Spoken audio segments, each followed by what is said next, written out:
Since 2006, Car and Driver has come to Virginia International Raceway, or VIR, for our Lightning Lap feature. Unlike other tests, the Lightning Lap is strictly a track test. The only thing we really care about is a car's lap time. Every year, we take the sportiest new cars that we can get our hands on around VIR's 4.1 mile configuration. We chose VIR because it offers many of the same sort of challenges as the famous Nürburgring in Germany. VIR offers a mix of straightaways, high and low speed corners, elevation changes, and sphincter puckering moments. While the course isn't as long as the Nürburgring, one lap of the 4.1 mile track is enough to show if a car is built for speed or a mere pretender. The cars are divided into categories based on what it would cost to replicate our lap time. Performance enhancing options are included in what we call the base price.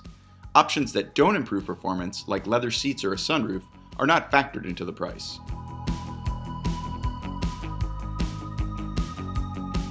LL1 is for cars less than $30,000. LL2 covers cars costing $30,000 to $60,000. LL3 is for cars $60,000 to $120,000.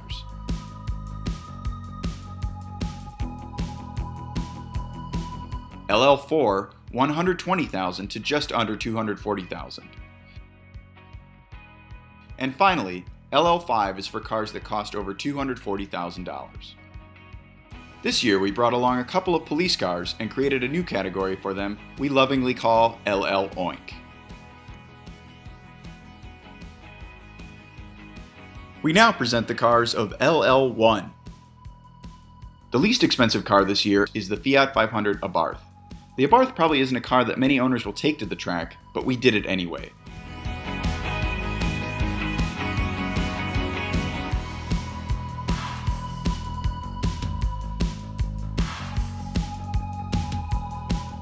With the least amount of horsepower in this year's event and the worst power to weight ratio, we weren't expecting a stellar lap time from the snarling Italian munchkin.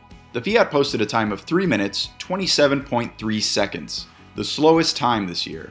During our laps, we discovered that under high-speed braking, the Fiat requires major corrections to keep it on course. Perhaps as a result of the short wheelbase, the Fiat is extremely squirrely under braking. We also didn't care for the high seating position, van-like tippiness, or the giant steering wheel.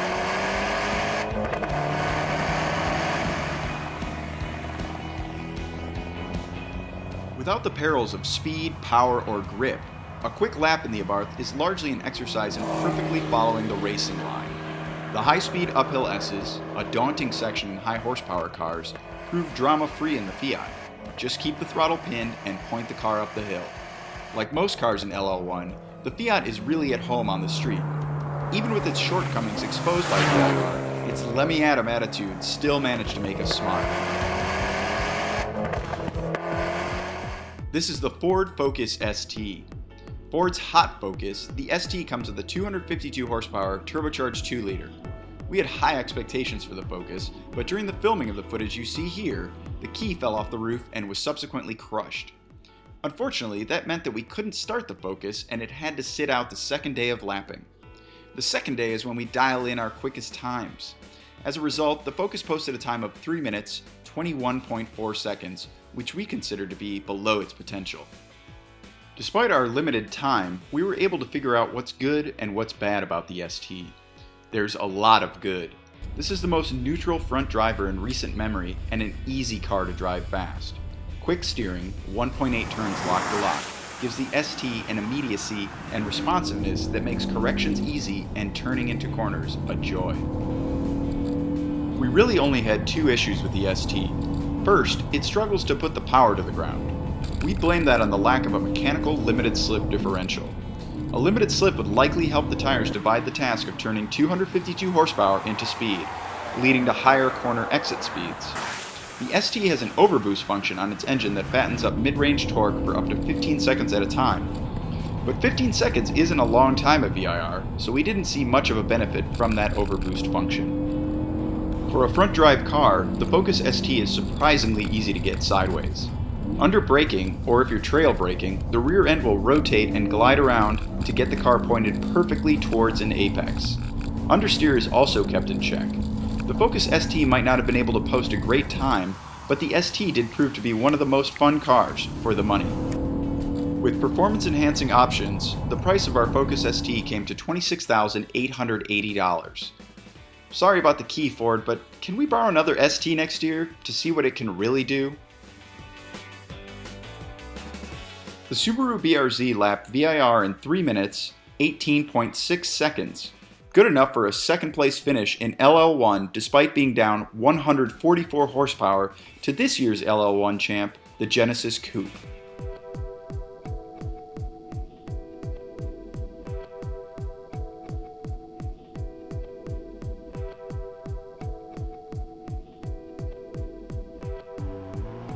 All of the primary controls in the BRZ are tuned to delight. The throttle, brakes, steering, and shifter all sing in harmonious precision. The chassis is both predictable and stable. It's very easy to tell what the BRZ is doing or is about to do at any given moment. That level of communication is something rare in the cars that compete in LL1. Of course, we couldn't ignore that the BRZ only has 200 horsepower and comes with modestly sized tires that give up easier than we'd like on track. Through a few parts of the track, we found ourselves stuck between the top of one gear or the bottom of another gear. Holding the lower gear results in the engine hitting the rev limiter, but selecting the higher gear puts the engine just out of the power band. Both strategies kill precious time. As with many of the cars in LL1, and consistent with Subarus we've tested at VIR, the BRZ's brakes didn't hold up well and were noticeably fading by the end of one lap. If you wanted to take your BRZ to the track, we'd suggest swapping out the stock pads for high-performance pads. We take cars to VIR to learn how they'll respond when they're pushed to their limits. Brakes aside, the BRZ remains a faithful companion. It never surprises. It drives at the limit with the same responsiveness, predictability, and playfulness that makes the Subaru such a pleasure to drive on the street.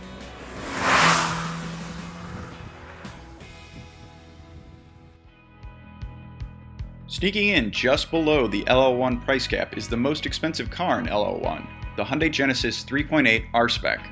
While it might be the most expensive in the class, it's also far and away the most powerful with the 348 horsepower V6 and the best-in-class power-to-weight ratio of 10 pounds per horsepower. So it's no surprise that the Genesis posted the lowest lap time, a 3-minute, 13.9 second time, in the LL1 class. Unlike the Subaru BRZ, the Genesis has plenty of power, but the chassis isn't quite up to the speeds possible with the revised engine, and despite having Brembo 4-piston calipers, the brakes suffered from heavy fade that resulted in massive degradation of stopping power within the first lap. Weak brakes don't result in much confidence.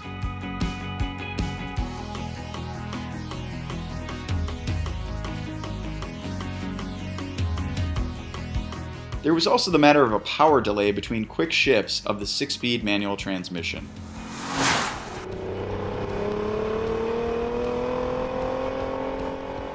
In the long sweeping corners of Sector 4, the Genesis's rear end constantly threatened to step out, which made maintaining or adding speed difficult.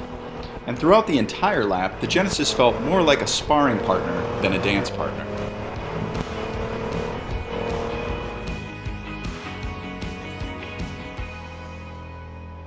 That's it for LL1. Be sure to check out the rest of our Lightning Lap videos to see how the other cars fared this year.